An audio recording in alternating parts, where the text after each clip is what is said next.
거리의 사람들 바람 따라 흐르면 서성이듯 혼자서 기다리고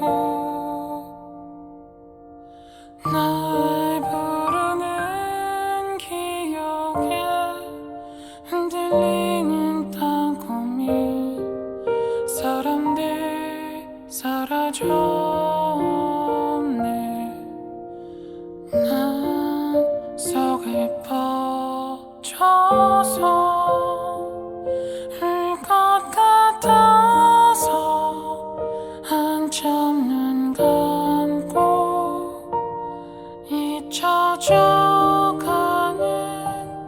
모든 것 당연한 건가요?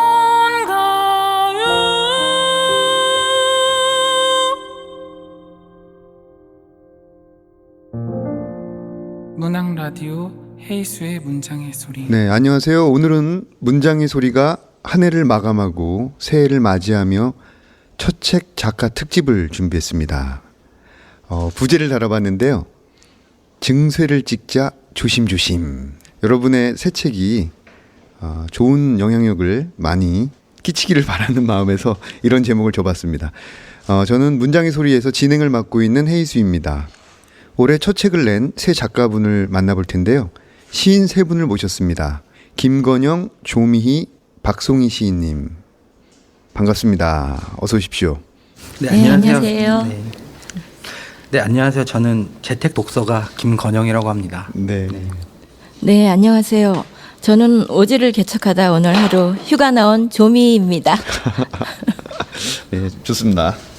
네, 안녕하세요. 마구마구 심장이 요동치고 있는 박송희입니다. 네. 반갑고 너무 떨려요. 네. 심장이 비정상적으로 지금 뛰고 있습니다. 그건 좋은 사인이죠? 비정상이라는 사인입니다. 굉장히 특별하다고 들리는데요, 제 귀에는. 자, 김건영 시인에 대해서 소개해드리면요. 2016년 현대시로 데뷔하셨고 첫 시집 파이를 출간하셨습니다. 조미 시인님은요. 2015년 시인수첩으로 데뷔하셨고요. 시집 자칭시의 오지 인문기를 출간하셨습니다. 마지막으로 박송희 시인님은요. 2011년 한국일보로 데뷔하셨고 파란 출판사죠. 예, 조용한 심장을 출간하셨습니다. 제목과는 달리 굉장히 심장이 지금 떨리고 있다라는 말씀하셨는데 어떻게 첫 책을 내신 후에 어떻게 지내셨는지 굉장히 궁금합니다. 김건영 시인부터. 네, 저 같은 경우에는 그냥 집에서 계속 책을 읽고요. 네, 그냥 쉬고 있습니다. 책 읽는 게 제일 좋더라고요. 요즘에 생각을 해보면 제가 글을 쓰게 된 이유가 독서가 행복했던 경험 때문이 아닐까 생각을 하면서 네. 열심히 글을 읽고 있습니다. 아니 정말 그 재택 독서가라고 본인을 소개하셨는데 독서량이라든지 어떤 스펙트럼이 굉장히 넓은 것 같아요. 네, 뭐 닥치는 대로 좀 읽는 편이고요. 네. 혹시 뭐 진짜 하루라도 책을 읽지 않으면 입안에 가시가 돋거나 뭐 그런가요? 아니 그렇지는 않습니다. 네, 게임도 많이 하고요. 네. 주미 선생님 어떻게 지내셨어요? 예, 저도 뭐 조용히 지내기도 하고 또 이제 시집을 내놓으니까 시집 붙이는 일이 그게 만만치가 않더라고요. 만만치 않죠. 우체국을 왔다 갔다 하고 뭐 그냥 출판 기념회를 좀 하고 또 낭독회를 그냥 한번 하고 그러다 보니까 시간이 이렇게 후딱 가요. 네. 예. 그래도 시인의 삶에 조금 더 가까이 갔던 것 같다는 생각이 들었어요. 네. 네. 그 책 내고 우체국 왔다 갔다 하는 그 횟수가요. 네. 책을 거듭낼수록 줄어들어요. 네. 그런가요? 처음엔 우체국을 한 50번 갔다면 그 다음에는 한 반으로 줄고 나중엔 가기 싫어하는 그런 그렇군요. 상황이 되는데 지금 그 시간을 마음껏 즐기시기 바랍니다. 네. 네. 그 다음에 박송희님 어떠십니까? 네, 저는 퀴즈를 내볼게요. 시집살이보다 더 무서운 게 뭔지 아세요? 시집 출간? 육아살이에요. 맞아요. 저는 시집을 출간하고 시집 때문에 바쁜 게 아니고 두 아이 육아살이로 정신없이 살고 있어요. 둘째가 2달 전에 돌이었거든요. 그나마 이제 침도 좀 덜 흘리고 그래서 좀 인간다워졌는데 아직 첫째랑 둘째가 너무 어려서 엄마 손길이 많이 필요하거든요. 그래도 아이들이 잠들면 저의 시간이 뭐 찾아오긴 하는데 그때 이제 밥도 먹고 읽고 싶은 책들도 좀 떠들러 읽기도 하고 감사하게도 뭐 원고 청탁받은 곳이 있어서 뭐 신작시를 쓰기도 해요.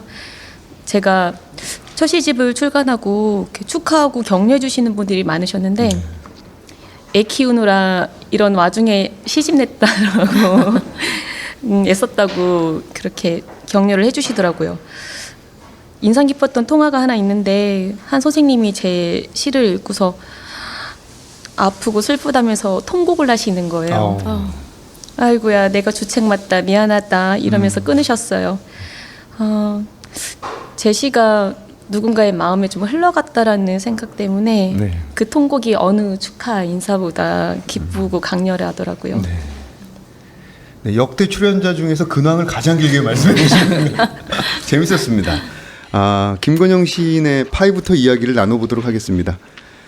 김건영 시인님의 시는 굉장히 단단하고 튼튼한 구조물 같은 느낌이 들었어요.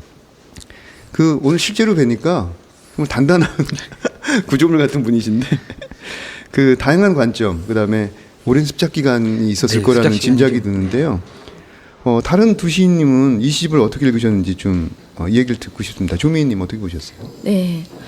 일단은 시가 굉장히 재밌었어요. 그래서 이제 김건영 시인과 박성희 시인님과 제가 셋이 같이 이렇게 방송을 하게 됐다는 얘기를 들었을 때 이제 일단 저 김건영 시인 소식을 먼저 알았고요. 네. 그래서 김건영 시인 시를 카페에 가서 혼자서 아주 오랫동안 읽었어요. 네. 너무 재미있어서 일단은 순식간에 일독을 했습니다. 네, 그리고 그 시 속에 웃음 뒤에 오는 만만치 않은 현실의 부조리들을 또 명징하게 보여줘서 또 가볍게만 느껴지지는 않았고요. 또 시들이 거의 다 긴 시들이에요. 그렇지만 또 지루하지 않고 아주 재미있게 잘 읽었어요. 네. 그리고 시집 구성 방식도 또 독특하더라고요. 독특하죠. 예, 예. 그리고 언어를 다루는 아주 달변적인 맛깔스러운 그런 거에 굉장히 감탄을 금치 못했어요. 네. 그 중에 한 편의 시를 조금 느낀 거를 좀 말하자면 모잠비크 드릴이라는 시를 읽었는데 그 시에서 처음 느낀 점은 인간이 신에 대한 이율배반적인 그런 시구나 이렇게 읽었는데 모잠비크 드릴이라는 제목이 좀 독특하잖아요. 네. 그래서 한번 검색이란 걸 또 해봤죠. 전술사격 뭐 이렇게 나오더라고요. 모잠비크라는 나라도 있잖아요. 거기 내전도 있고 네. 그래서 용병과도 이어지고 그런 거 보고 이제 슈팅 게임에서도 그걸 많이 좀 이용을 하더라고요. 그래서 아까 왔을 때 물어봤어요. 슈팅 게임 고수 아니시냐고. 네. 제가 그 시를 읽고 나서 게임에서는 인간 고수들이 신이 될 수도 있겠구나 그런 생각이 들었어요. 그리고 군사 용어인 잠반이라든지 뭐 이런 것들이 자연스럽게 게임에서 착용하는 밀리터리룩을 연상하게 하고요. 이 말이 맞는지는 모르겠지만 모잠비크 드릴이나 다른 연작시에서도 계속 나와요. 네. 이런 문장들이요. 우상을 숭배하는 비가 있다. 이렇게 말하면 여기서 아이러니가 좀 발생을 하는데 그걸 비와 우상과 숭배를 겹쳐서 중명사를 이용해 논리를 만들어내거든요. 당연히 우상은 비를 숭배할 것이고 그게 우상 숭배와 일맥상통하게 연결고리를 가지게 되는 거죠. 그리고 가슴에 2발, 머리 1발은 성호를 그리는 어떤 상징 같기도 해요. 저는 그렇게 읽었어요. 네네. 네. 그 생각을 못했는데 정말 그러네요. 네. 그래서 그리고 다른 시에서도 보면은 받아쓰기라든지 일요일이라는 시에서도 재미있는 패러디가 있어요. 네. 2개만 말하자면은 이제 가면 언제 오나 짜파게티 요리사는 이렇게 말했다 등 그런 패러디들의 장치들이 무거운 사회적 부조리를 가볍게 읽히게 하면서 풍자의 힘을 가지게 되는 것 같아요. 말을 잘 들으시고 그 말에게 무엇을 먹여야 하는지 잘 아시는 고수인 것 같습니다. 네. 그리고 그 말을 타고 아주 멀리 오래 갈 수 있는 시인이시라는 생각이 들었어요. 어우, 네, 감사합니다. 영광입니다. 대단합니다. 박송희님은 어떻게 보셨어요? 네. 저는 우선 김건영 시인과 함께 이야기를 나눌 수 있는 이 자리가 참 기뻐요. 지난번 모임에서 한번 뵌 적이 있는데 그때 인기가 너무나 많으셔서 잠깐 이야기 나눌 틈도 없었거든요. 예, 예. 저는 우선 이 시집 파이 표지 색깔이 너무나 마음에 들어요. 뭔가 인간의 속살 같기도 하고 라면의 면발 같기도 하는 그 색깔 아닌가요? 러셀의 차 주전자에 담긴 차 빛깔 같기도 하네요. 네. 김건영 시인의 그 시를 다 읽고 나서 이 시인이 이렇게 뭔가를 통과했다라는 제가 생각이 들더라고요. 근데 그 통과가 뭔가 가식이나 위약이 아니라 자신이 그걸 감당해내고 있다라는 게 느껴졌고 그런 시적 상상력을 뱉어냈다는 게 굉장히 좀 사실 놀라웠거든요. 그리고 제가 김건영 시인이 좀 대단하다고 느꼈던 게 시에 이 시인님도 말씀하셨지만 굉장히 재미있고 유쾌하잖아요. 네네. 근데 그 안에 담긴 어떤 진중함, 맞아요. 무게감이 네. 동시에 발아되고 있는데 그럼에도 불구하고 시가 굉장히 가볍고 생생하게 출렁이고 있다라는 거였어요. 과연 저 단어와 문장을 이렇게 끌고 가는 저 힘이 어디서 나올까? 저 놀라운 집중력 이런 걸 느낄 수 있었는데 네. 라면의 힘일까? 이런 생각을 좀 해봤어요. 저는 시 중에서 그 덜 떨어진 눈물이라는 시를 되게 잘 읽었는데 미간에 박힌 눈물과 탄생의 이유가 없으니 하강의 이유도 없는 덜 떨어진 눈물. 거기에서 어떤 이 세계의 의미의 질서가 아닌, 그러니까 이 세계의 질서가 아니라 눈물 그 자체를 발견해주는 그 지점이 굉장히 좋았어요. 네. 네. 감사합니다. 네. 어떻게 두 분 시인의 평을 좀 들으신 소감은 좀 어떻습니까? 그냥 뭐 저 할 말이 없습니다. 뭐 다 너무 잘 얘기해 주셨고 기쁘기만 해요. 그리고 이 시집 색깔이 라면 면발 색깔일 거라는 생각은 한 번도 안 해봤는데 듣고 보니까 맞는 것 같습니다. 예. 네. 좋습니다. 파이에는 그 차례가 숫자로 적혀 있어요. 네. 0부터 20일까지 있는데 어떤 의도가 있는 거예요? 네, 이게 그 피보나치 수열이라는 배열인데요. 네. 그 자연계 질서에서 이제 발견되는 숫자 구성인데 뭐 이를테면 꽃잎의 배열이나 그다음에 태풍의 궤적 그런 달팽이의 뭐 무늬 뭐 이런 것들에 자연적으로 나타나는 어떤 현상인데 어렸을 때부터 이 숫자가 너무 신기하다고 생각했어요. 그래서 이 0에서 시작해서 아주 작은 거에서 시작해서 이제 점점 커다래지는 그 숫자가 신기하기도 했고 이런 것들을 잘 배열을 해보면 좋지 않을까라는 생각을 계속 가지고 있었는데 어느 날인가 이걸 연구를 하다 보니까 그 이제 0부터 이제 21번 숫자까지를 계산해 보니까 딱 54더라고요. 이게 1년에 54주이기도 하고 네네. 그다음에 보통 시집이 50편 내외로 실리잖아요. 그래서 이거를 내가 아무도 안 했으니까 얼른 선점을 해야겠다라는 생각으로 쓰면서 시들을 여기에 맞춰 넣어 가기도 했고 그다음에 이제 구성을 좀 해봤었어요. 그래서 시 등단하기 전부터 사실 좀 계획을 했던 그런 숫자고 제가 이제 또 사전 연작이라는 뱀에 관련된 연작시를 썼는데 이 그 피보나치 수열을 이제 궤적으로 그리면 이렇게 소용돌이 모양이잖아요. 이게 약간 그 뱀의 또아리 모양 같기도 했고요. 네. 그래서 이런 것들이 연관이 되겠구나 해서 그걸 좀 중심적으로 구성을 해봤어요. 네. 그리고 또 마지막으로는 제 시집이 좀 안 팔리는데 0부터 시작해서 좀 이렇게 막 확장되게 많이 팔렸으면 하는 기원의 의미로 네 한번 지어봤었습니다. 이 0부터 20일까지의 숫자에 온 세계가 담겨 있는 인상이 듭니다. 시집 파일을 보면서 떠올린 거는 시들의 길이가 아까 조민희 선생님께서도 말씀해 주셨는데 굉장히 짧지 않아요. 길고 그럼에도 불구하고 감정의 전달을 굉장히 잘하는 시인이구나. 고개가 끄덕여지고요. 그 해설을 쓴 장초란 평론가가 마성의 언어 소유자 또 이렇게 말씀해 주셨어요. 또 조미 선생님도 동의를 하시고 네. 그래서 어떤 의도를 가지고 또 시집을 묶으셨는지 본인이 생각하는 어떤 이 시집을 관통하는 키워드가 있다면 무엇인지. 네, 저는 뭐 역시 유머라고 생각을 해요. 그러니까 제가 이제 열심히 많은 시집을 읽어봤지만 네. 유머를 중심으로 시집을 꾸려나가는 시집이 별로 없다는 생각이 좀 들었어요. 근데 유머라는 게 참 어려운 건데 다른 사람을 비웃지 않고 그 다음에 어떻게 세상을 웃겨주면서 그 웃긴다는 게 그냥 휘발되는 웃음이 아니고 의미를 가질 수 있는 그런 웃음이 되길 바랐고요. 그 막스 피카르트라는 작가가 인간과 말이라는 책을 이제 제가 읽었었는데 그 책에 이런 구절이 나와요. 네. 그 유머라는 것은 그 어떤 중대한 문제에 다가가는데 그 문제를 흐트러뜨리는 게 아니고 더 편안하고 쉽게 다가갈 수 있게 해준다. 그게 좋은 유머다라는 문장을 읽었었는데 네.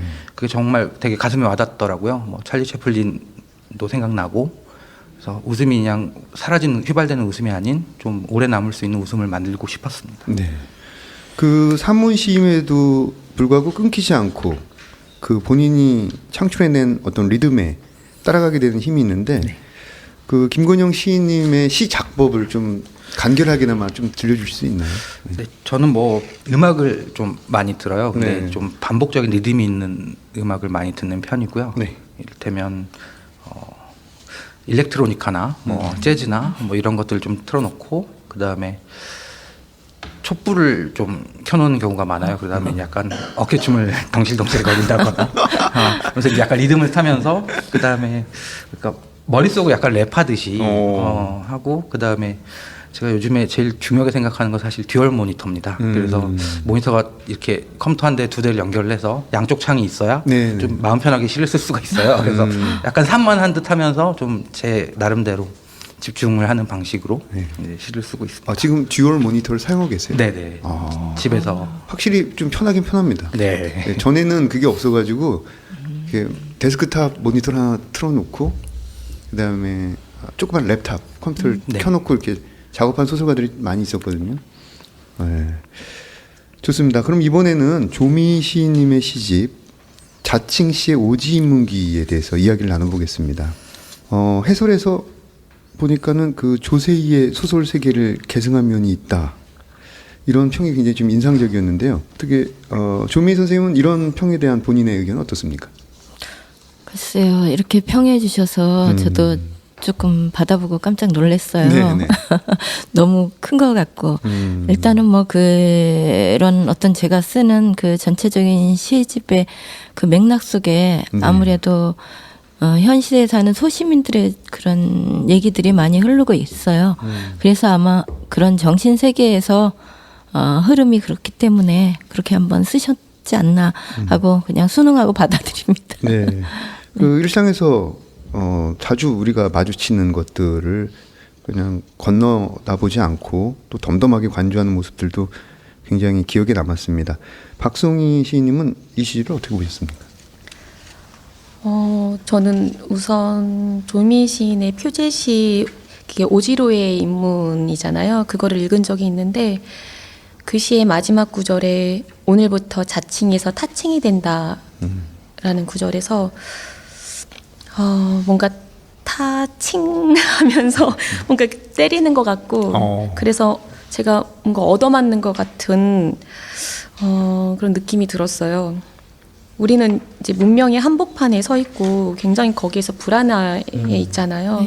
우리는 누군가의 타자이고 근데 그런 저의 현실을 뭔가 직시해주게 하는 시였던 것 같아요. 그리고 조미 시인의 시편들을 읽으면서 뭔가 이렇게 서늘한 온기 같은 거를 느꼈거든요. 이게 뭘까 그랬는데 저는 시인의 시의 풍경이 어떤 가난이나 소외나 이런 거에만 머물지 않고 그거를 포용하려고 그러고 극복하려고 하는 시적 의지가 굉장히 마음에 들었거든요. 그 시의 길이 있다면 그 한 발은 자아, 한 발은 타자로 함께 가는 길이어야 하지 않을까 하면서 이런 생각을 하면서 아, 조미 시인의 시에서 이게 잘 드러나 있다라는 생각이 들었어요. 네. 김건영님은 어떻게 보셨어요? 네, 방금 박송희 시인께서 뭐 약간 서늘한 우울이라고 하셨는데 저도 메모를 해왔는데 저는 경쾌한 우울이라고 적었었거든요. 이게 쿨한 거죠. 네, 되게 저는 이제 읽으면서 너무 재밌게 읽었어요. 속도감 있게 되게 무심한 듯하면서 이런 것들을 되게 세밀하게 관찰을 하고 있어서 묘사가 너무 좋아서 아니 이런 묘사가 아직 남아 있었다니 좀 억울하다 이런 생각도 좀 했고요. 그래서 아직 묘사가 안 된 표현들이 아직 이렇게 많구나라는 그런 생각을 했고 그냥 한 명의 독서가로서 되게 큰 기쁨이었어요. 이 책을 읽었던 건. 그리고 약간 조민 시인 만나보면 물어보고 싶었던 게 네. 약간 츤데레 스타일이 아닌가. 그러니까 난 이 사회에 관심이 없다라고 하지만 되게 세밀하게 이 현상들을 관찰하고 있는 네. 그런 태도가 보여서 그게 너무 아름답더라고요. 그래서 뭐 약간 이 풍경 오다 주었다 이런 식으로 말하는 느낌의 시인이라는 생각. 되게 많은 관찰을 하셨을 테지만 네네. 독자가 읽을 때 그런 큰 기쁨을 주셨고 제 취향의 시들이 너무 많았어요. 저는 신과 전당포도 모두 높은 곳에 있다 이런 시를 읽고 되게 감명받았거든요. 너무 재밌었고 그래서 이런 걸 좀 생각을 해봤을 때 조민 시인이 사진을 좀 잘 찍지 않을까라는 생각을 좀 했어요. 왜냐하면 되게 세밀 묘사를 잘 해주시고 그다음에 그 요소를 너무 잘 잡아주시니까 표현들이 그래서 한번 만나보면 여쭤봐야지 하고 있었습니다. 네, 대답을 좀 해주시죠. 네. 글쎄요, 저는 뭐 이제 특별히 카메라를 등쳐매고 뭐 이렇게 찍거나 그러지는 않는데 사진 찍는 거는 굉장히 좋아해요. 어떤 순간의 포착이라든지 나무를 제가 겨울나무를 좋아하거든요. 네, 그래서 그 겨울나무에 앙상한 가지지만 그 밑에 그 뒤에는 아주 막 열렬하게 지금 준비를 하고 있어요. 생명이 움트면서. 그래서 그런 것들을 간혹 찍기는 해요. 스마트폰으로. 네. 그 어떻게 이 시집을 여는 열쇠라고 할까요? 네네. 이제 앞으로 읽으실 분들이 이 시집을 전체를 이해하는데 열쇠 3가지를 세 개씩. 시인님이 본인 생각에 이 시집을 관통하는 키워드는 이런 것이다라고 요약할 수 있는 게 있다면 뭘까요? 키워드라고 하면은 일단은 자본 뭐 제시에 보면은 거의 자본에 대해서 많이 나와요. 그렇지만 또 그 자본 속에서 인간과 또 사물 뭐 동물들이라든지 식물들 그런 것들이 다 어떤 자기에 처해진 그런 환경을 극복하고자 하는 그런 신념들이 다 있거든요. 네. 그래서 어떤 절망만이 우리 사회에 이제 지금 뭐 무슨 헬조선이니 뭐 그런 얘기들을 하지만 물론 절망스러운 일들도 많이 있죠. 있기야. 그렇지만 그런 것들을 뛰어넘어서 자신의 삶을 좀 개척하고 자신의 어떤 숙명을 받아들이지만 그 숙명을 계속 도전하면서 개척해 나가면서 서로 위로하고 연대하는 그런 것들을 좀 이 시집에서 받았으면 좋겠어요. 독자분들이. 네. 그래서 서로가 손을 잡고 좀 따뜻한 온기들을 나눌 수 있는 그런 감성을 가지고 제가 이 시집을 물론 뭐 어떤 의도를 가지고는 쓰지는 않았어요. 첫 시집이니까.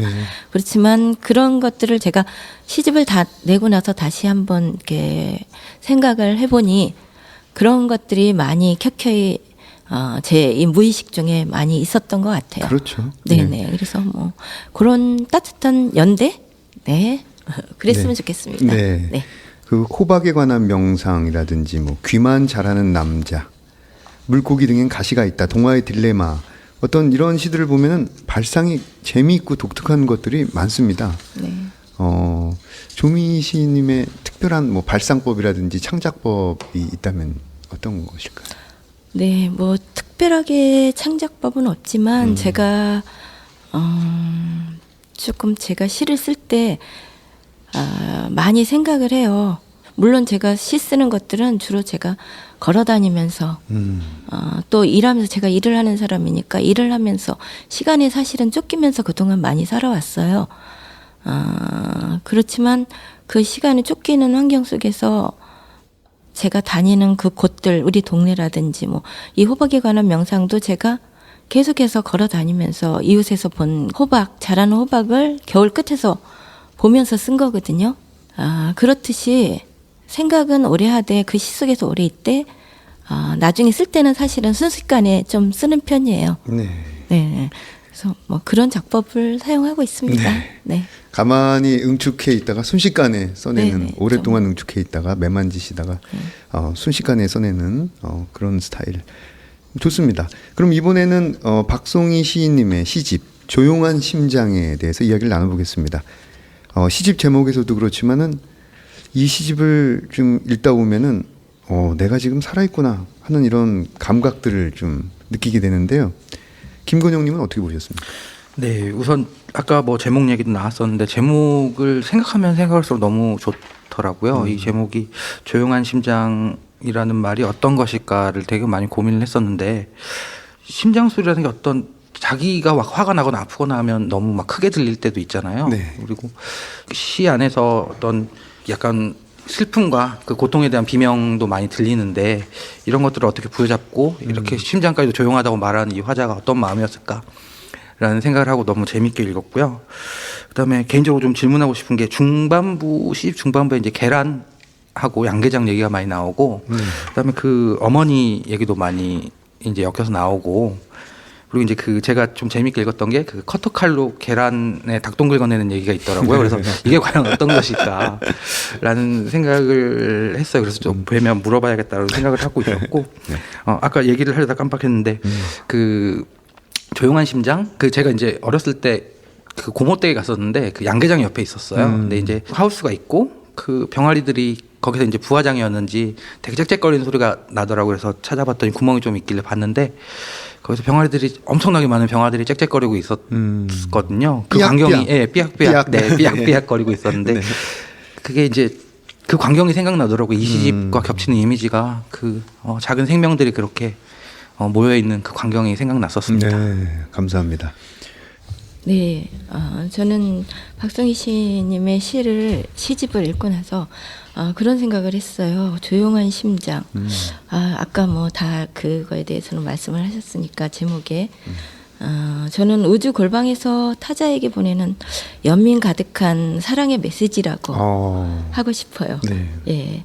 그리고 첫 시집에서 첫 번째 배치한 작품 우리는 태초에 꽃의 이름으로 태어나의 마지막 문장 메발톱 꽃에게 사랑은 한 구절로 부족하다. 이 문장에서도 보면은 요동치는 한 세계가 절절하게 섬세하게 와 닿았어요. 네. 뭐랄까 슬픔의 메아리가 올려 퍼져서 다시 자신에게 돌아오는 그런 느낌. 네. 그래서 이 시인의 시들이 시집 속에 있는 시들이 편편히 다 옹송 깊고 섬세하며 뭐라 그럴까 우리가 한번 다시 타인에 대한 그 시선들을 그리고 사랑에 대한 시선들을 다시 한번 되새기게 해주는 그런 시들이라고 생각이 들었어요. 네. 그 조용한 심장은 총 3부로 나눠져 있는데 어쨌든 그 시집을 묶을 때 챕터를 나눠야 되잖아요. 그래서 그동안의 지필한 세계를 어떤 일별하는 시간이었을 것 같아요.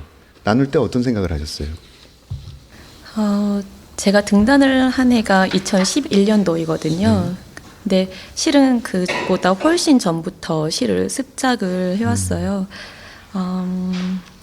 1부와 2부가 주로 2011년, 2012년이 기점이 될 것 같은데 그 이전에 쓴 시들이고 3부가 주로 2012년 이후에 쓴 시들이에요. 제 시집은 놀라우리만큼 아주 담백한 방식으로 시가 쓰여진 순서대로 엮여졌다고 보시면 됩니다. 그러니까 이게 뭐 지층이라든지 적층이라든지 뭔가 쌓여나가는 그것을 앞에서 읽어나가면서 좀 느낄 수 있을 것 같아요. 이 질문하기 참 잘했네요. 시가 그냥 쓴 시점부터 묶어냈다, 잘라냈다, 뭐 이렇게 들리는데 여러 장점이 있을 것 같습니다. 네, 굉장히 놀라운 방식이라고 생각이 듭니다. 예, 피보나치수의 갤만큼이나. 그 조용한 심장을 보면서 떠올랐던 생각은 그 타인을 생각하는 마음이 굉장히 따뜻하다. 꽃에게도 심장이 정말 있을 것 같은 그 식물들이 가지고 있는 비밀을 막 어떻게 파헤치고 싶은 마음 어떤 이런 게 보였는데 어떤 의도를 가지고 시집을 묶으셨는지 또 본인이 생각하는 이 시집에 대한 키워드가 있다면 무엇인지요? 글쎄요. 저도 사실 어떤 특별한 의도를 갖고 시집을 묶었다기보다는 더 이상 제 시들을 묶어내지 않으면 안 되겠다라고 하는 좀 절실한 마음이 컸어요. 네. 최근 몇 년 새 제 개인적으로 좀 부모님이 두 분이 지병으로 돌아가시고 그 와중에 제가 아들과 딸을 낳고 굉장히 큰 일을 겪으면서 되려 이상한 힘이 좀 발휘가 되더라고요. 그러면서 세상을 바라보는 뭔가 새로운 렌즈도 갖게 되는 것 같고 네. 그리고 제 시는 계속 또 변하고 있는 거예요. 그 아이들과의 삶 속에서 혹은 이제 부모님을 보내면서 제가 느끼는 어떤 좀 헛헛한 마음들도 새롭게 또 돌이켜 보게 되고 그래서 제 시들이 너무나 오래 묵어서 낡아가고 있다라는 좀 자책이 생겨서 스스로 다그치면서 그렇게 좀 시집을 출간하게 됐습니다. 네. 지금 네. 말씀을 듣다 보니까는 그 엄마 이제 그만 가라는 시가 굉장히 좀 더 깊이 다가오는 것 같고요. 뭐 장미라든지 오후의 빵집, 고드름 어떤 이런 시들을 보면은 정말 식물의 목소리라는 어떤 이미지가 들기도 하는데요. 김건영 조미 시인님도 이제 본인의 창작법에 대해서 좀 말씀해 주셨거든요. 박송희 시인님은 어떤 방식으로 좀 시를 쓰고 계십니까? 요즘에는 좀 뭔가 신공이 생겼어요. 뭐냐면요. 아이들이 잘 때 틈틈이 쓰기 신공을 네. 제가 지금 발휘를 하면서 시를 쓰고 있거든요. 사실 제 문장이나 문단이나 단어 뭐 이런 것들을 끊임없이 수정되는 방식을 선호하기는 해요. 근데 제가 제 시 중에서 좋아하는 시는 쉽게 한 번에 쓰여진 시를 좋아해요. 뭐 천창이나 미역국이나 고드름, 엄마 이제 그만 가도 거기에 속한 시예요. 네, 알겠습니다. 네, 그럼 이쯤에서 다음 코너로 넘어가 보겠습니다. 이번 코너는 내가 가장 사랑하는 문장들. 어떤 문장들을 가져오셨을지 그럼 먼저 김건영님의 목소리로 낭독을 한번 들어보겠습니다. 네, 저는 그 가엘에게라는 시를 낭독해 볼까 하는데 제가 시들이 다 길어요. 그래서 제 아무리 짧은 시를 해도 시간이 좀 걸려서 모 소설가는 저한테 단편 소설보다 길다고 놀린 적이 있어서 이거는 뭐 농담이지만요. 아무튼 제가 그 가엘에게라는 시의 후반부를 읽어볼게요. 내가 잠든 동안 가엘은 반대편에서 노동을 시작한다. 그곳에도 버즘나무가 있을 것이다. 내가 일어나면 거꾸로 된 별자리를 세며 가엘은 나를 가엾게 여긴다. 반대편으로 가기 위해 몇 그루의 가로수를 지나쳐야 하는지 나는 모른다. 가엘은 한밤중을 열고 내 꿈으로 들어와 반대말 놀이를 한다. 바다의 반대는 하늘이야 산이야. 나의 반대는 너야 우리야. 나는 너를 한 번도 본 적이 없어서 편지를 쓸 수 있다. 적도의 반대는 어디일까? 북극과 남극은 반대가 맞을까? 매미 울음소리의 틈으로 제 목소리를 끼워 넣어 한여름의 페이지를 넘기는 귀뚜라미가 거기도 있을까? 내가 당신에게서 돌아선 게 사랑의 반대였을까? 가엘.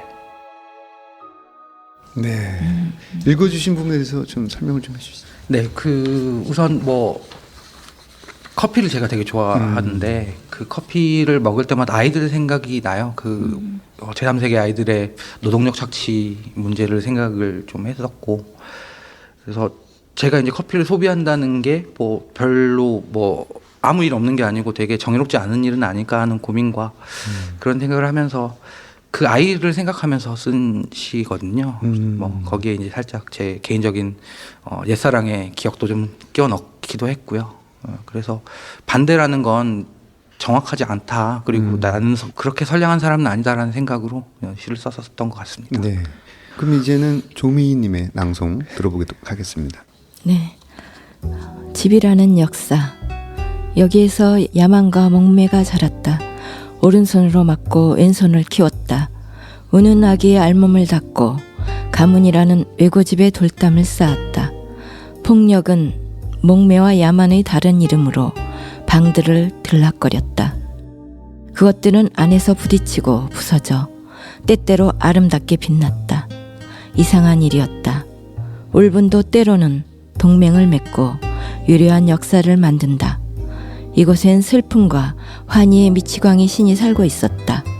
가장 먼 곳을 선망했으나 늘 가까운 곳으로 돌아오기를 희망하는 젊음을 지나 우리가 종종 뜬금없이 멈춰선 곳. 모든 집은 목매와 야만이 함께 싸우며 기둥을 지켰다. 난해한 대문을 열고 강철처럼 빛나는 인간이 문명 속으로 걸어나간다. 문명은 골동품 같은 옛집을 허물며 자라지만 가끔 무너진 옛집이 밤마다 보물처럼 찾아와 눈이 먼다. 그러니까 맹목과 야만으로 당신들이 지키려 했던 게 집이었나 아니면 혈육이었나.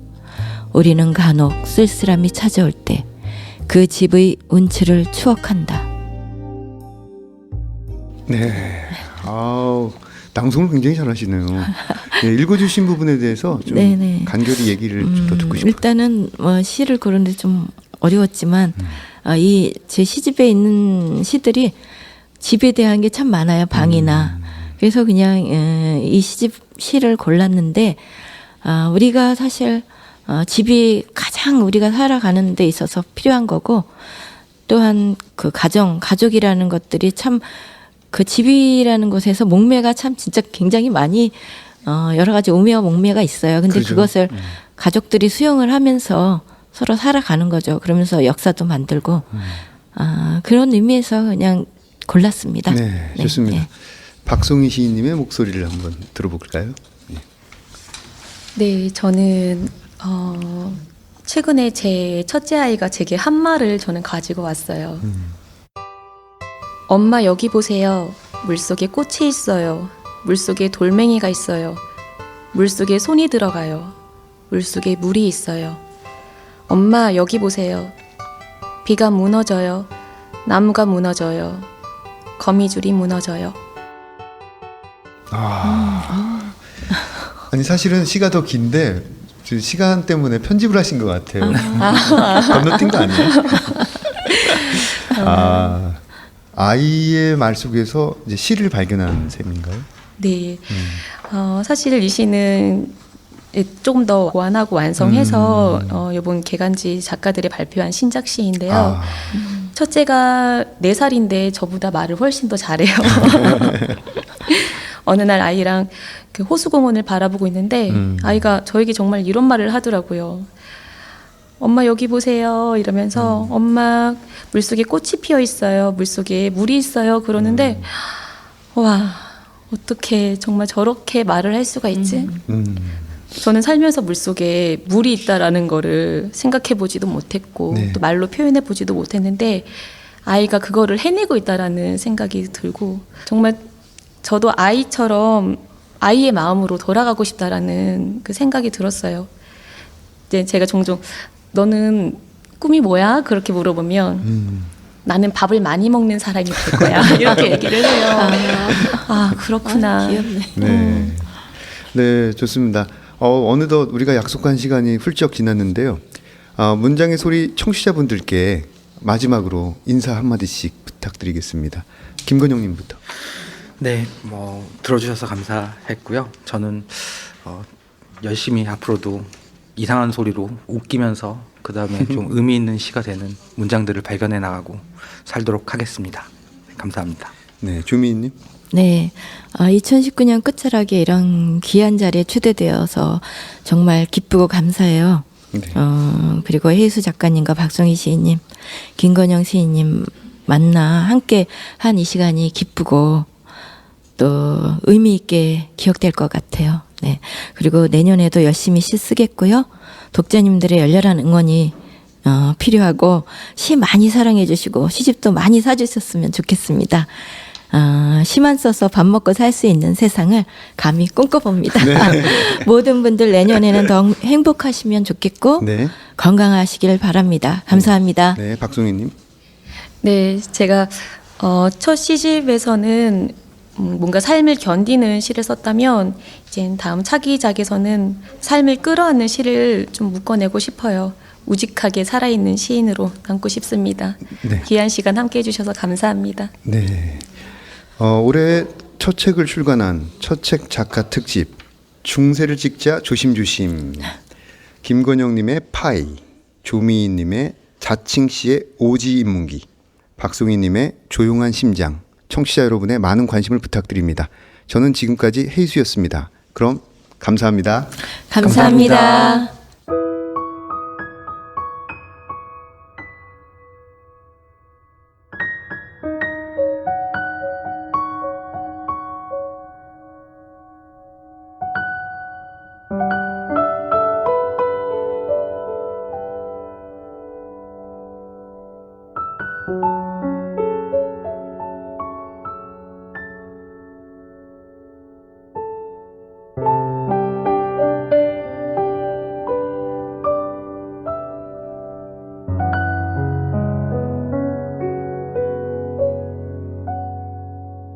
네, 안녕하세요. 문장의 소리가 한 해를 마감하고 새해를 맞이하여 준비한 첫 책 작가 특집 중세를 찍자 조심조심 오늘 시간입니다.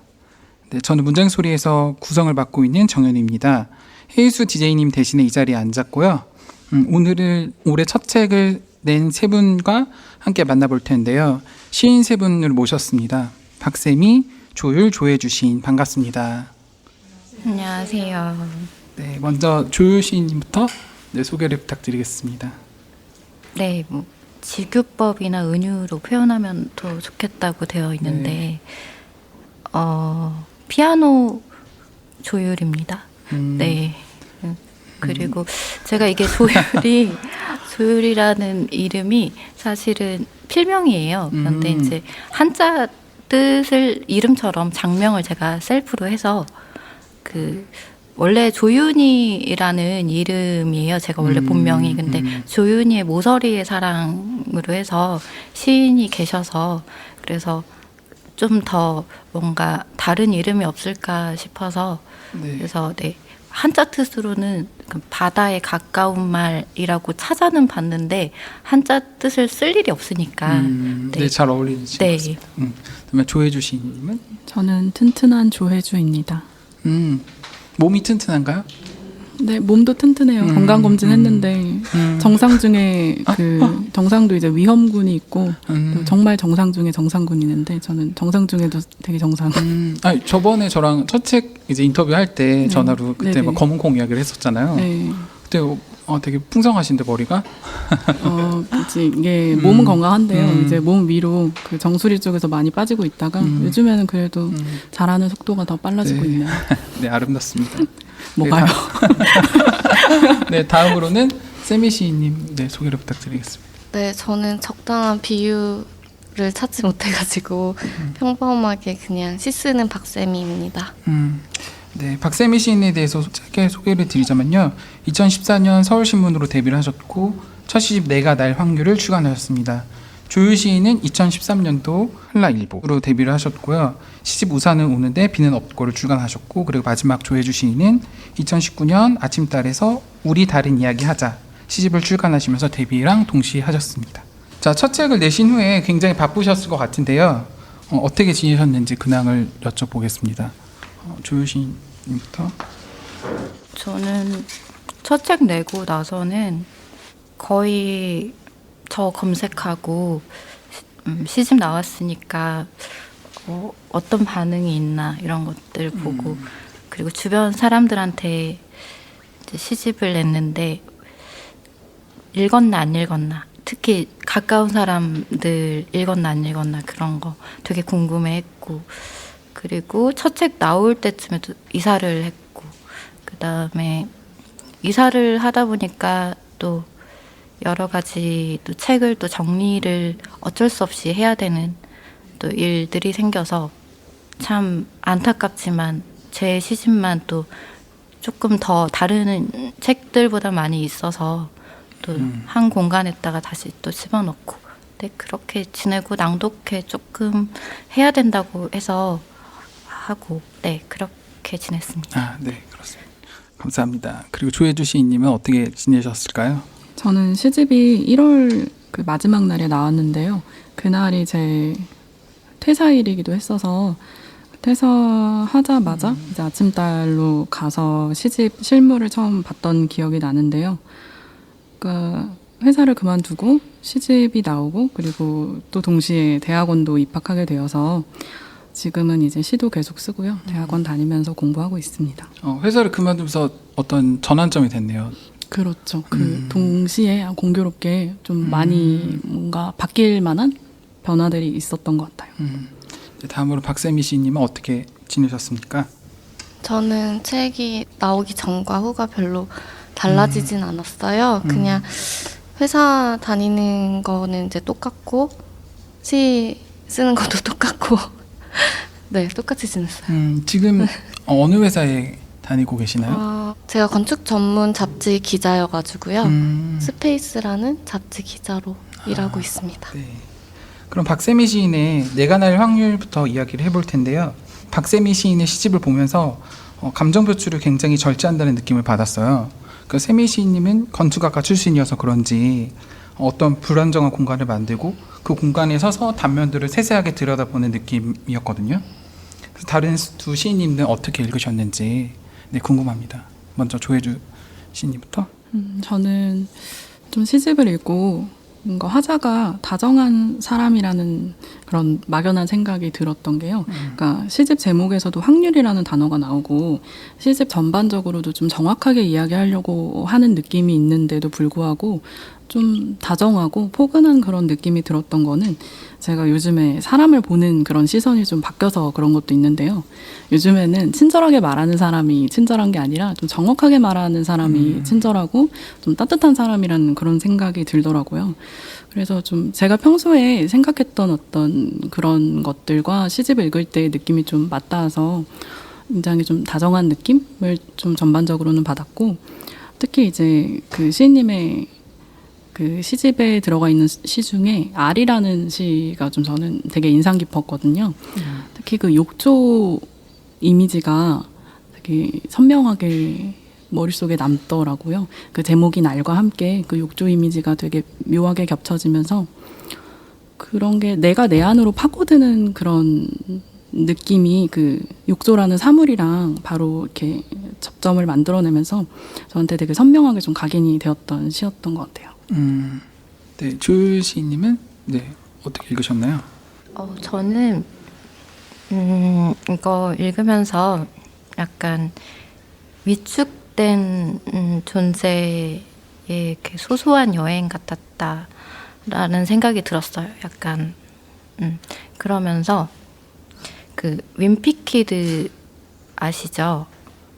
네, 그 윈피키드의 주인공이 그 겹겹이 이렇게 접어가지고 종이 접기 하듯이 아니면은 뭐 이렇게 펼치면 책으로 뭐 이런 그런 책을 보듯이 접어서 오려가지고 양각속을 이렇게 약간 애둘러 걷는 것 같은 거예요. 어린 시절에 약간 뭔가가 의기소침했을 때 벽에 이렇게 손 대고 걷는 것처럼 그렇게 그렇게 읽어져서 저도 약간 그런 어떤 위축된 존재였던 시간들이 약간 떠오르기도 하면서 전체적으로 좀 인상이 깊었습니다.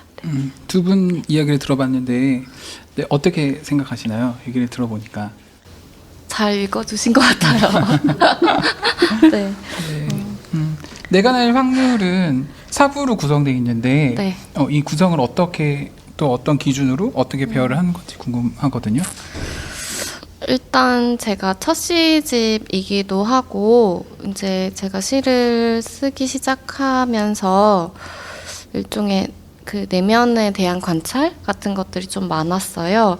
근데 그게 이제 제가 시를 쓰는 시들이 이렇게 조금 비약이나 도약들이 조금 있는 편이어서 시집으로 묶을 때는 약간 그걸 좀 친절하게 설명하고 싶다는 생각을 했었거든요. 그래서 이제 4부로 나누고 그 순서를 내가 나일 확률이란 제목이 먼저 정해졌고요. 그 제목을 따라서 시집 전체가 이해될 수 있도록 조금 차곡차곡 정리를 한 편이고, 사실은 그 구성을 하는 데 있어서 그 문학동네 편집자인 그 김민정 시인의 도움을 많이 받았어요. 네. 제가 내가 날 확률 시집을 보면서 떠올랐던 이미지들은 잘 그려지면서 잘 그려지지 않는 그런 미묘한 매력들이 있더라고요. 그래서 시에서 나오는 오브제들이 굉장히 정교한 감정선으로 해체하고 또 파괴를 하면서 또 어디에선가는 또 정착하고 싶은 그런 마음도 느껴졌거든요. 그래서 어떤 의도가 있었는지, 그리고 또 본인의 시집을 관통하는 키워드가 있다면 또 어떤 것들이 있는지 궁금합니다. 사실 시를 쓰고 시를 묶으면서 어떤 키워드를 생각하고 이렇게 묶지는 않았는데요. 시집이 나오고 나서 이제 추후에 제가 읽어보니까 제 아까 이제 조유 시인도 말씀하셨듯이 제 화자들이 약간 희박한 존재들, 아주 최저치에서 발화하는 방식이 좀 있어요. 네, 그래서 키워드를 뽑자면 있다. 그냥 네, 그래서 그 존재 자체가 큰 성량으로 말하는 게 아니라 아주 최소의 성량으로 발화하는 방식이라서 그냥 있다의 동사로 조금 표현하고 싶어요. 네. 네. 좋습니다. 그 시 오브제, 그리고 떠나는 나에게 도깨비 알, 이런 것들을 보면 몸이나 신체 부위, 또 거기서 오는 물리적인 정신적인 고통 같은 것들을 절대 깨질 것 같지 않은 그릇에 담는 느낌이 들었거든요. 그래서 박세미 시인은 시를 쓸 때 어떤 방식이나 어떤 순서가 있는지 또 그런 것들이 궁금해졌어요. 시를 쓰는 방식이나 순서가 아마 다들 마찬가지시겠지만 그 시마다 다르겠죠? 근데 제가 시를 쓸 때 조금 섣불리 문장을 쓰려고 하지 않아요. 그래서 최대한 제가 가지고 있는 생각이나 감정이나 정서들을 이렇게 섣불리 단어로 적는 것이 아니라 가능한 오랫동안 조금 가지고 있으려고 하는 것 같아요. 그 안에 머무르면서. 그리고 정말 그게 쓰지 않고서는 못 배기는 순간에 나오는 그런 방식을 좀 좋아해요. 그래서 기다리는 편이에요. 그럼 보통 몇 시에 시를 쓰나요? 뭐 시간은 대중이 없나요? 제가 아무래도 이제 회사를 다니다 보니까 새벽에 쓰거나 주말에 쓰거나 네. 다른 두 시인분은 박세미 시인에게 궁금한 게 있으신가요? 질문을. 어떤 질문까지 가능한지 모르기 때문에 작품에 대해서? 네. 작품에 대해서요. 시가 이제 전반적으로 그렇게 분량이 긴 느낌이 아닌데요. 초고를 쓰실 때도 좀 비슷한 분량이신지 아니면 퇴고를 하면서 좀 많이 줄어드는지가 궁금하네요. 분량이 많이 줄지는 않고요. 대신에 저는 초고랑 그 이제 발표하는 그 완성작이 많이 달라요. 그래서 계속 문장을 바꾸는 편이고 시를 계속 엎는 편이어가지고 길이의 변화는 별로 없지만 초고와 그 완성작이 아주 차이가 많이 나기 때문에 네. 네. 네, 조유 시인님은 시간이 많이 부족할 것 같은데 네. 그 시간이 많이 부족한 상태에서의 그러니까 또 그런 일도 하시고 하니까 그 공간이 어떻게 느껴지는 시인으로 살아갈 때에 네. 내가 시를 쓰고 싶은 날도 있고 뭐 안 쓰고 싶은 날도 있잖아요. 근데 그런 시간이 좀 여유가 없을 때 공간은 어떻게 느껴지는지 좀 늘 시간이 부족하다고 느끼긴 해요. 그런데 제가 이제 그 괴리에서 이제 타협이라면 타협이라고 할 수 있는데 시는 소설하고 다르게 순간의 집중력, 순간의 깊이로 좀 쓴다는 생각이 있거든요. 그래서 시간이 부족하지만 어떤 깊이, 그러니까 그 순간의 깊이를 조금 노려서 쓰는 편이고요. 그렇다고 제가 회사에 안 다닌다고 해서 더 좋은 시나 더 많은 시를 쓸 수 있을 거라고 생각을 안 하는 편이에요. 네. 자, 그럼 이번에는 조유 시인님의 시집 우산은 오는데 비가 없고에 대한 시집 이야기를 나눠보겠습니다. 조유 시인님의 시집을 보면서 저는 미궁에 가깝다는 좀 생각을 해봤거든요. 거기 해설에는 미로와 또 비슷하다는 표현이 와닿았는데요. 미궁은 출구가 없게 만들어져 있는 이제 그렇게 구조가 돼 있잖아요. 그래서 담담히 진술을 하면서 고개가 절로 끄덕여지는 역설들이 눈길이 갔어요. 나머지 두 시인분들은 어떻게 읽었는지 궁금하거든요. 박세미 시인님부터. 저는 조율 시인님 시집을 보다가 그 시인의 말이었는지 제가 정확하게 기억은 안 나는데 그 축지법이라는 단어를 봤어요. 근데 제가 시집을 읽으면서 이렇게 자유롭게 왔다 갔다 하는 거? 저는 가기 힘든 먼 곳을 되게 가볍고 빠르게 왔다 갔다 하는 그런 감정들을 느꼈었는데 그 단어를 보고 아, 이게 적합한 단어라는 생각이 좀 들었거든요. 그래서 근데 그런 비약과 도약은 사실 어떤 힘이 있어야 가능하다는 생각이 들어요. 이를테면 그 찜통 더위를 닮은 죽음이라는 시에서 이런 구절이 있어요. 이를테면 그러니까 이토록 아득한 노래를 듣고 싶지 않아서 시커멓게 태운 보리 사이에 붉은 장미를 꽂습니다. 그러니까 아득한 노래를 듣기 싫어서 붉은 장미를 꽂는 그곳까지 가는데 어떤 그 축지법이라는 게 그런 거잖아요. 그 일종의 능력 같은 거잖아요. 그런 능력이 없으면 도달할 수 없는 지점을 되게 자유롭게 왔다 갔다 하는 시인이구나 이런 생각을 했어요. 네, 조혜주 시인님은 어떻게 읽으셨나요? 저는 조율 시인님 시가 앞에서 이제 정현우 시인님이 미로나 이제 미궁 같은 단어를 언급을 하시기도 했는데요. 그런 것들이 사실은 좀 단단한 사람이 아니면 이제 막 빠져나온 느낌을 주기 어렵다라는 생각이 들어요. 그런데 그 시집을 읽는 내내 최근에 제가 읽었던 시집들에 비해서 좀 목소리 자체가 단단하고 뭔가 거대한 슬픔에 대한 이야기 아래에서 화자가 발화하고 있다라는 그런 느낌이 들었는데 이를테면 이제 공습이라든지 뭐 경보, 뉴스 이런 어찌 보면 그런 것들이 어떤 시대에서는 그냥 단순히 일상이었을지도 모르잖아요. 그런 것들이 너무나 많아서 뉴스 같은 경우에도 지금도 일상적으로 우리가 그냥 무심히 지나치는 것들인데 그것들을 무심히 지나친다기보다는 그거에 좀 아프게 반응하는 그런 목소리여서 전 개인적으로 되게 눈에 띈다라는 그런 느낌이었던 것 같아요. 특히 저는 좋았던 거는 제목이 제가 잠시 기억이 안 나는데 공습 경보에 대해서 쓰신 시가 저는 좀 인상 깊더라고요. 아, 네. 대낮이 금지된 대낮. 금지된 대낮이었나? 어떻게 생각하시나요? 두 분의 의견에 대해서. 아, 제가 사실은 두 분 시를 읽고 나서 되게 좋았어요.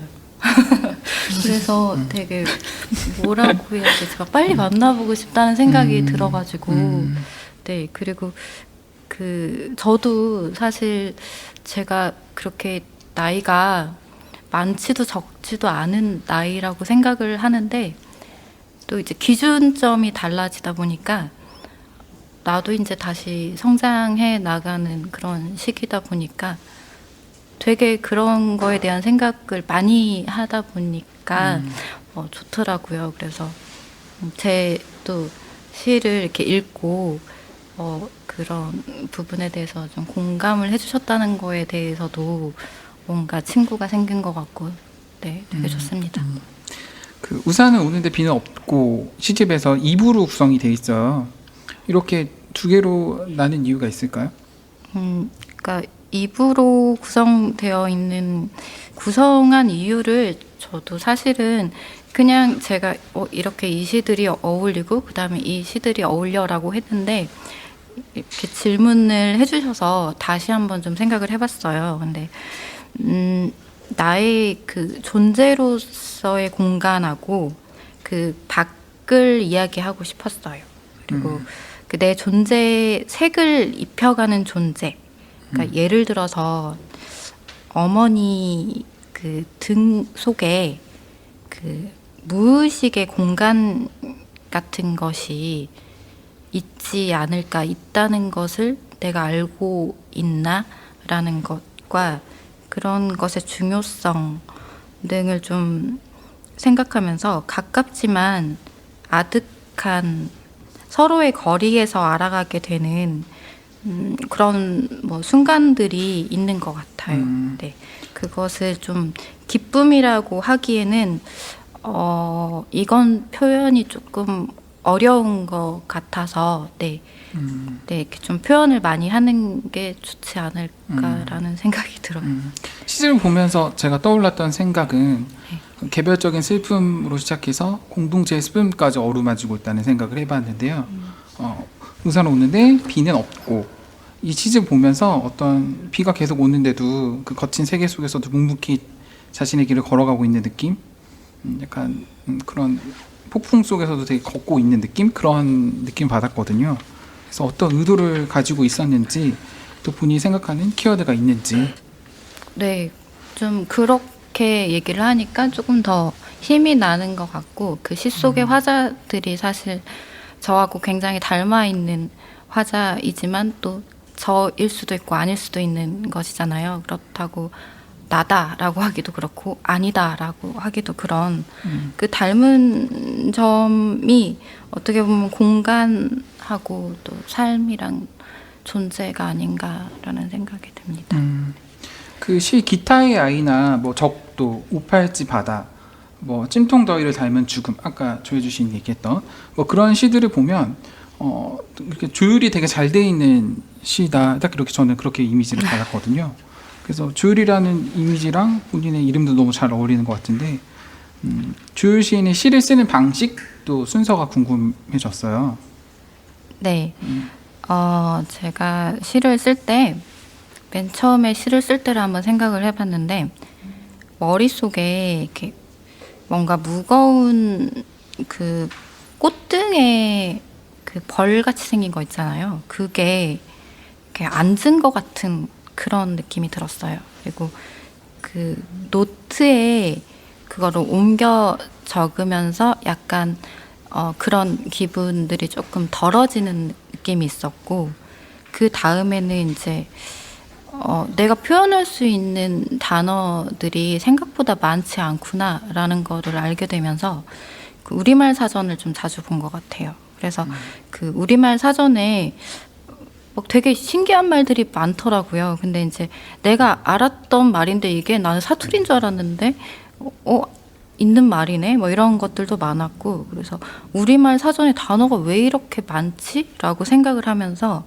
그 단어의 뜻도 한 가지가 아니라 여러 가지다 보니까 그거를 생각을 하게 되니까 우리나라 말만 이렇게 말이 많네, 막 강아지들이 하울링하는 것처럼 이런 생각이 들면서 이거를 쓸 때 머릿속 문장을 옮겨 적고, 저도 그런 감정들을 그대로 갖고 있는 사람이다 보니까 그 비슷한 사람이다 보니까 그거를 이제 시어를 이제 내가 이제 이런 시어를 좀 쓰고 싶고 이게 어울리겠다 같은 시어를 이제 나열을 한 다음에 그 시어에 대해서 사전을 좀 찾아보고 또 그거하고 연관되는 것들, 이미지들을 좀 많이 보고 백과사전이나 뭐 아니면 뉴스라든지 아니면 뭐 이렇게 평상시에 있었던 경험이라든지 이런 것들을 좀 채워가지고 이렇게 초고를 만들고 그 다음에 이제 조금 다듬어 나가는 편입니다. 키워드는 뭐 어떤 것들이 있을까요?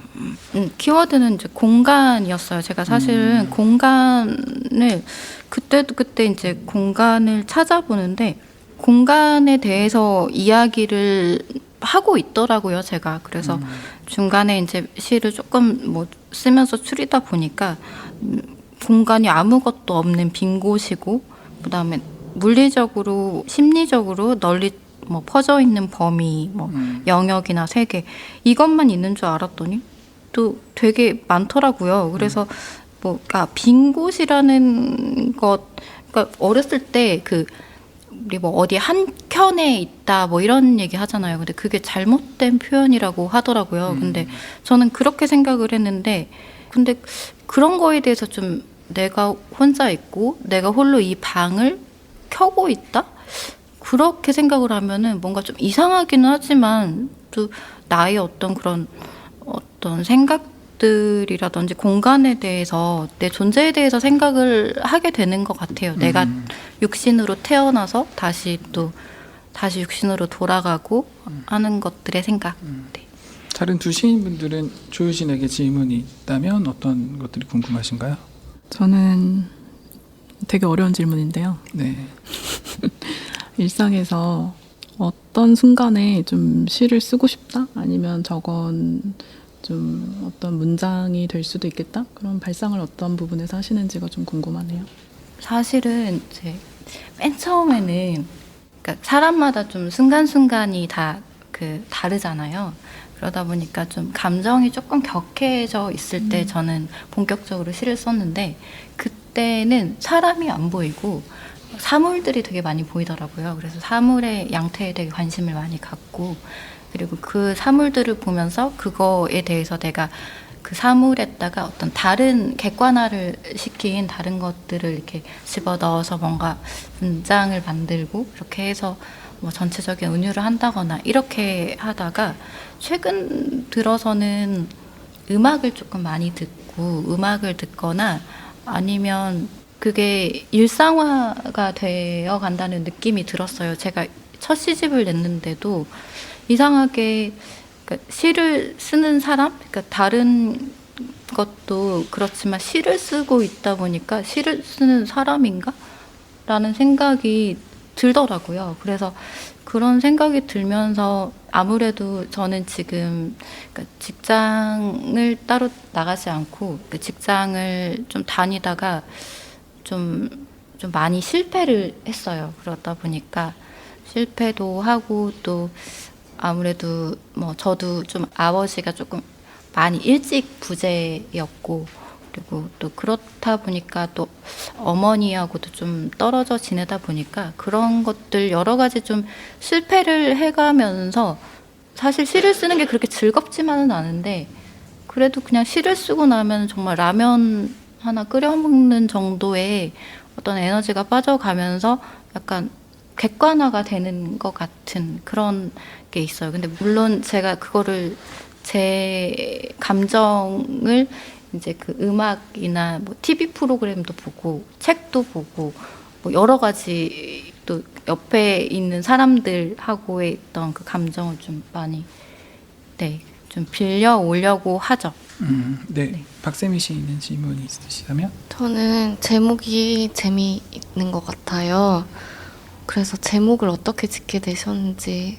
제가 그 눈물이 되게 많은 사람이에요. 근데 뭐 누구나 눈물이 되게 많겠지만 뭔가 저희 할머니처럼 저도 막 눈물이 되게 많아서 근데 정신 없을 때 이렇게 그 엄마라든지 이모라든지 이렇게 같이 있으면 서로 닮아가는 그런 게 있잖아요. 그러다 보니까 제가 어느 날 딱 가는데 날씨가 되게 막 서늘한 거예요. 그래서 아무 생각도 안 들고 근데 내가 우산을 챙겼나? 뭐 이런 생각을 하고 있는데 그냥 그 얘기를 해야 되는데 막 시를 저번에 시 쓰고 그다음에 뭐 하고 뭐 어디에다 이력서 넣고 막 이렇게 하다가 우산은 오는데 비는 없고 이렇게 그냥 저도 모르게 혼잣말을 내뱉은 거예요. 근데 이거 괜찮은 것 같은데 그래가지고 우산은 오는데 비는 없고를 그냥 그걸로 이제 시를 쓰고 나서 그걸 또 도치법에 가깝다라고 얘기를 하시는데 정말 그런 게 아닐까 싶더라고요. 그러니까 제 입에서 딱 나왔는데 묘하게 그게 그 이제 텍스트로 이렇게 적었을 때 좀 정이 가더라고요. 네, 감사합니다.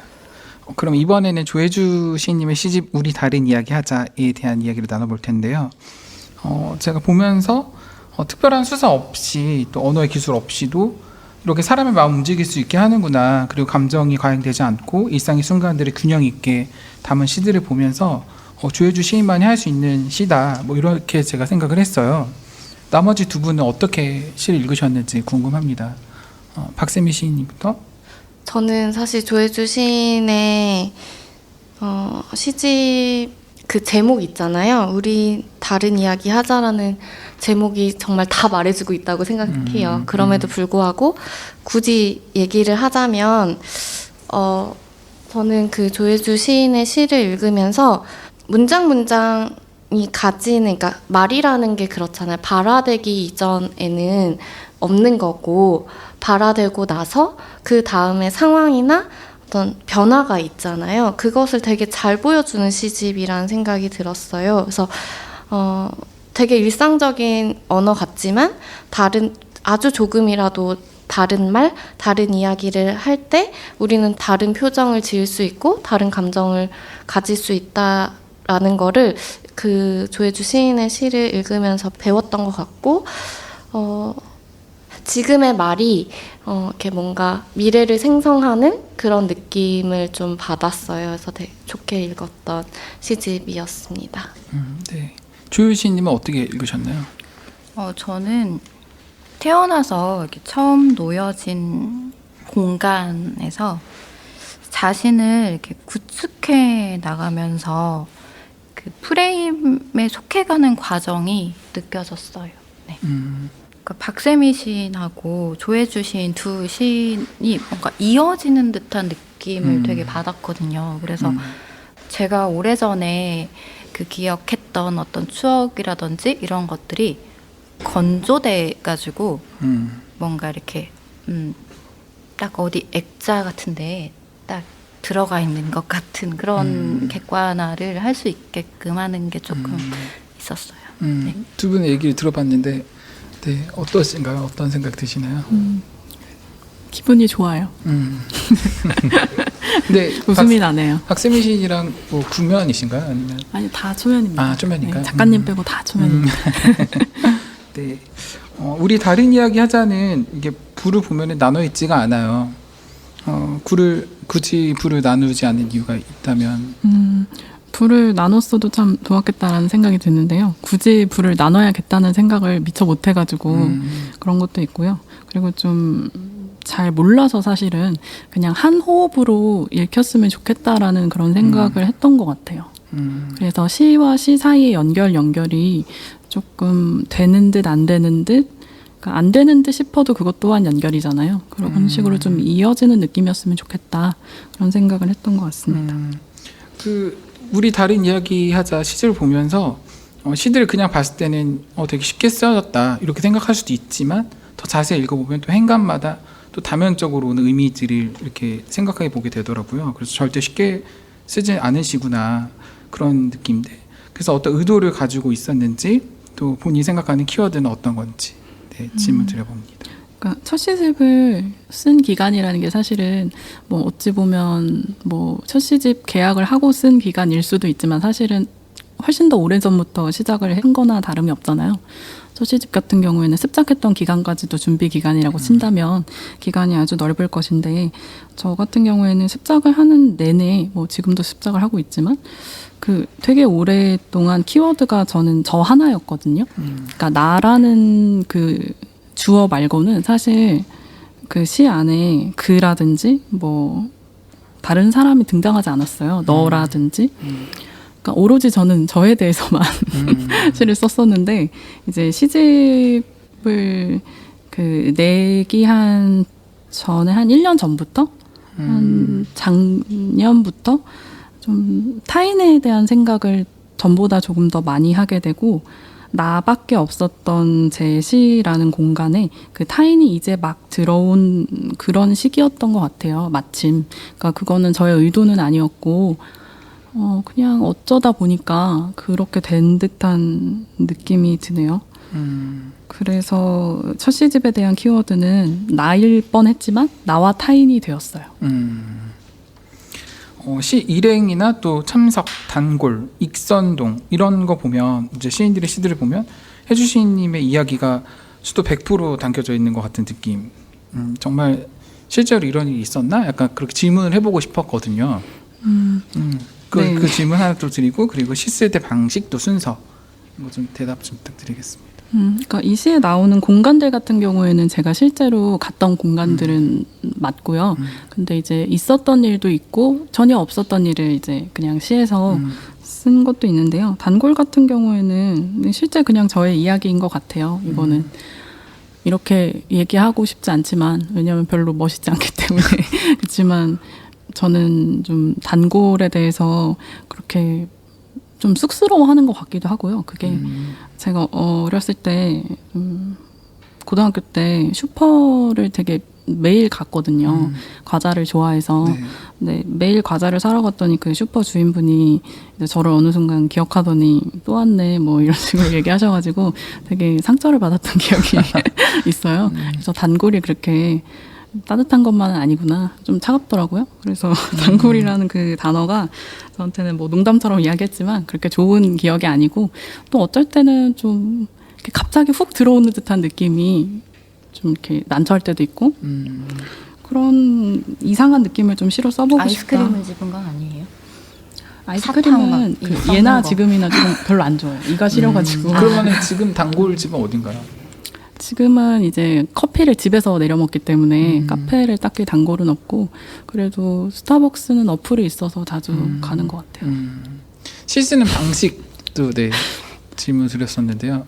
저는 그냥 아무 데서나 쓰는 것 같아요. 그냥 휴대폰으로도 쓰고 그냥 이제 뭐 펜이나 종이 있으면 그냥 이렇게 좀 끄적여 보기도 하고 뭐 지하철이나 버스나 아니면 뭐 잠자기 전에 잠깐 뭐 쓴다거나 아니면 누구랑 대화할 때 그 되게 늘 쓰는 말인데 어쩐지 그냥 그 순간에 그 사람이 한 말이 되게 이상하게 느껴질 때가 있잖아요. 늘 쓰는 말인데도 좀 그 말을 왜 우리가 평소에 그냥 아무렇지도 않게 썼을까 싶은 그런 말들. 예를 들면 뭐 사람이 이제 오면 왔어 이렇게 이야기하잖아요. 온 거 알면서 왜 왔어라고 얘기하지? 뭐 그런 것들 그냥 사소한 부분들로 시를 쓰는 것 같습니다. 이제 문장소리 마칠 시간이 거의 다 되었는데요. 마지막으로 문장소리 청취자분들께 어떤 시로 남고 싶은지 한마디씩 부탁드리겠습니다. 조유신님부터. 중간에 시를 쓰고 싶지 않다는 그런 생각이 좀 들 때도 있을 거라고 그런 어떤 불안감도 있어요. 그렇지만 시인으로서 나에게 오는 것들을 좋게 봐주시는 분들이 많다고 생각해요. 그렇지만 아쉽게도 시를 많이 안 읽는 사람이 아직도 많고 이전보다는 많이 읽지만 그래서 일단은 읽으시는 분들은 대부분 그래도 정말 좋은 어떤 감수성이 풍부하구나 아니면 이런 시대에 시를 쓰고 있다니라는 생각을 해주시니까 그런 거를 어떻게 보면은 네, 생각하면서 계속 시를 좀 열심히 쓰겠습니다. 네, 고맙습니다. 조혜주 시인님. 저는 검색하면 동명이인이 나오잖아요. 제 이름이 시인 이름이라는 걸 알아주시면 좋겠다라는 그런 좀 당찬 포부가 있고 그리고 두 번째로는 읽으면 좀 편히 잠들 수 있는 그런 시였으면 좋겠다 그런 생각이 듭니다. 네, 다음으로 박세미 시인님. 네, 저는 첫 시집을 좀 내고 나서 저와 같은 시대를 살아가는 저의 또래들을 좀 많이 생각했어요. 그래서 좀 동시대의 사람들의 이야기, 감각을 조금 잘 쓰는 사람이 되고 싶다. 그것은 이제 대중 또 더 많은 사람들의 공감을 얻는다기보다는 필요한 말을 좀 하는 사람이 되어야겠다. 그런 생각을 좀 했습니다. 네. 네, 감사드립니다. 이제 세 시인님 박세미, 조율, 조혜주 시인님 보내드리겠습니다. 저는 지금까지 시쓰는 정연우였습니다. 감사합니다.